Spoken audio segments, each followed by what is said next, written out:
ingatkan, jadi bahasa Arab merupakan kunci utama untuk mengetahui pengetahuan dan kebudayaan Islam. Tanpa bahasa Arab, ilmu pengetahuan dan literatur Arab sulit untuk dipahami. Jadi kuncinya di bahasa, ya, bahasa Arab itu sendiri.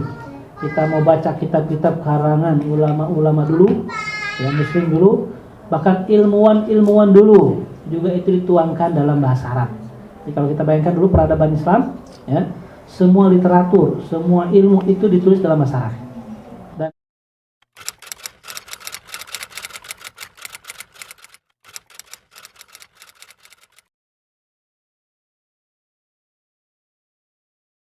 Bismillahirrahmanirrahim. baik, seterusnya Yusuf Al-Qaradawi, Syekh Yusuf Al-Qaradawi, saya tuangkan sini juga sebagai ulama kontemporer barangkali ya, mengatakan bahwa umat Islam Indonesia sudah seharusnya menguasai bahasa Arab karena itu adalah bahasa Al-Quran. Ya. Syekh Yusuf Al-Qaradawi orang mana, Bu? Pernah dengar tidak? Saya seorang Ciganitri, saya orang Mesir, orang Arab. Ketika datang ke sini melihat Indonesia adalah kaum muslim, mayoritas muslimin, ya, penduduknya 200 juta lebih. Nah, tapi susah untuk berbicara ngobrol dengan bahasa Arab. Padahal kaum muslimin yang sehari-harinya membaca Al-Quran, ketika sholat pakai bahasa Arab, membaca hadis dengan bahasa Arab, tetapi susah sekali menemukan orang yang bisa bahasa Arab.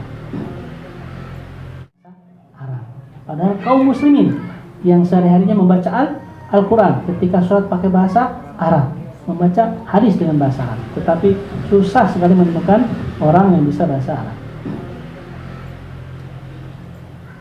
Nah, itulah diantara alasan utama kita mempelajari bahasa Arab. Nah, sekarang kalau kita lihat bahasa Arab hari ini bagaimana? Ya, orang belajar bahasa Arab ini untuk apa sih hari ini? Yang kekinian lah. Kadang orang tua ini khawatir, risau, ya. Sering saya ditanya, Pak Ustadz, anak saya mau ekskul, bahasanya ada dua, bahasa Inggris sama bahasa Arab. Saya milih yang mana ya?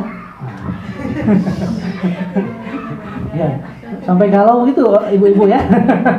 Disuruh milih bahasa Inggris atau bahasa Arab.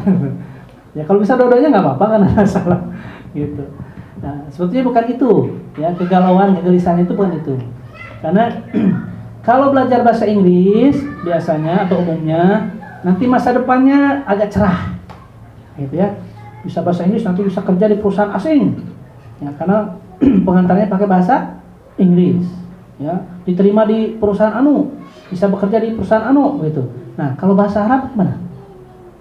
Harus ke Arab aja gitu. Ya, nah, sebetulnya ya kalau kita tahu, ibu-ibu, bapak-bapak semua, bahwa ternyata bahasa Arab adalah bahasa internasional, ya, bahasa termasuk bahasa kelima di antara bahasa internasional yang digunakan. Dan di antara syarat, misalkan ada anak-anak ibu yang ingin jadi pilot, gitu ya, itu di antara syaratnya cukup bisa bahasa Arab, bisa, tidak harus bahasa Inggris.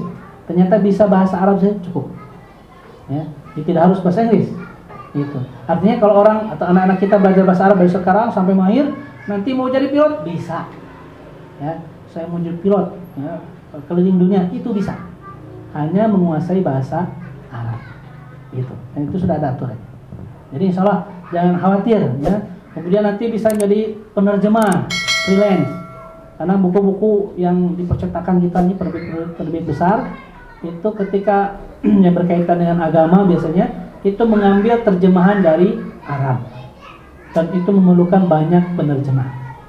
Nah, murid-murid saya itu banyak sekali kerjanya sebagai penerjemah freelance, ya. Kalau ditanya kerja apa, penerjemah. Kapan kerjanya? Suka-suka.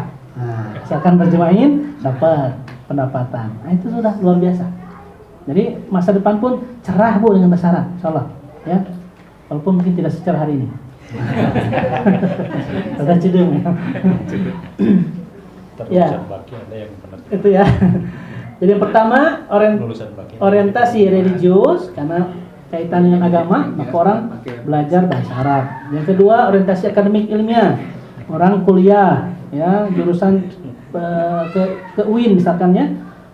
Saya belajar di UIN jurusan S1 jurusan tafsir atau jurusan hadis. Itu mau tidak mau juga harus belajar bahasa Arab. Itu tidak bisa dilepaskan. Kemudian ketiga, orientasi profesional. Belajar bahasa Arab untuk keterampilan profesi, praktis dan pragmatis. Ya, dulu ada murid saya yang peserta kami gitu ya, yang belajar bahasa Arab. Saya tanya, Pak, Bapak belajar bahasa Arab untuk apa?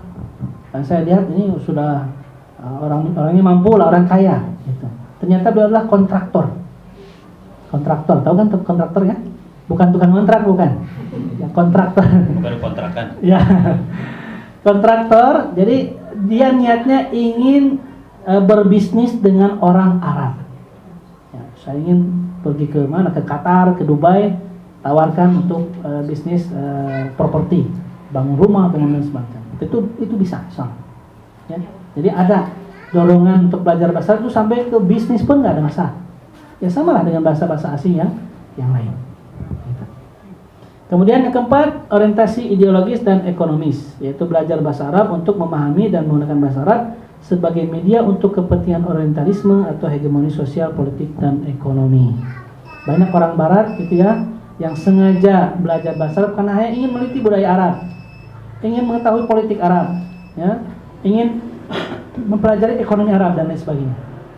Maka mereka berbondong-bondong belajar bahasa Arab. Ya, jadi kalau bahasa Arab orientalis itu artinya mustasyrik. Orang Barat belajar ke Timur untuk mempelajari ilmu-ilmu Timur. Begitu. Ya, karena kita punya sejarah yang luar biasa dulu, ya, bahwa Islam ketika peradabannya itu maju, itu mempengaruhi dataran Eropa. Ya. Nah, sepertiga dunia itu dikuasai oleh peradaban Islam.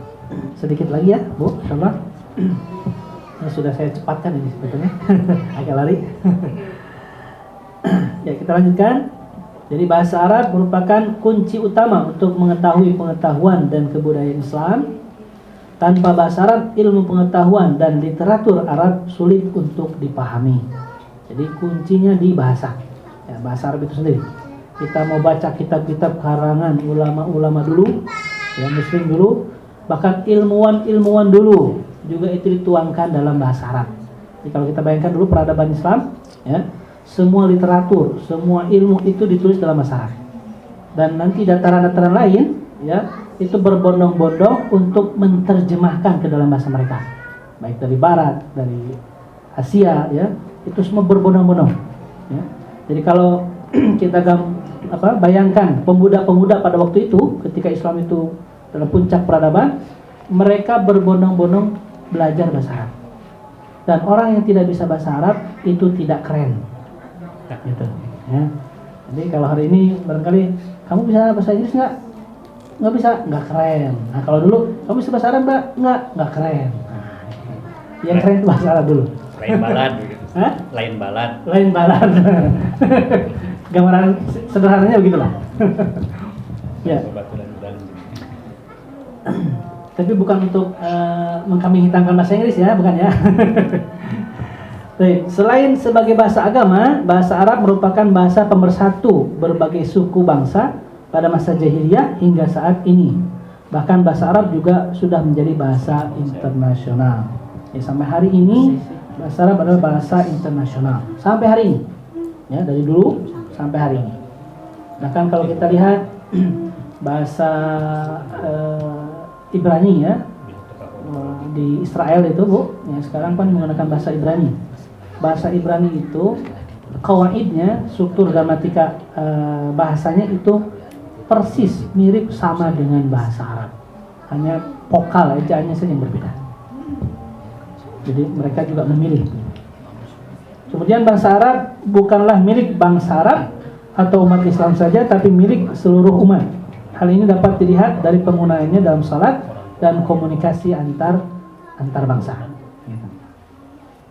Jika banyak orang lain yang giat mempelajari bahasa Arab untuk tujuan orientalisme, hegemoni politik dan budaya, maka sungguh sangat disayangkan jika umat Islam sendiri kurang bersemangat dalam mempelajari bahasa Arab ini.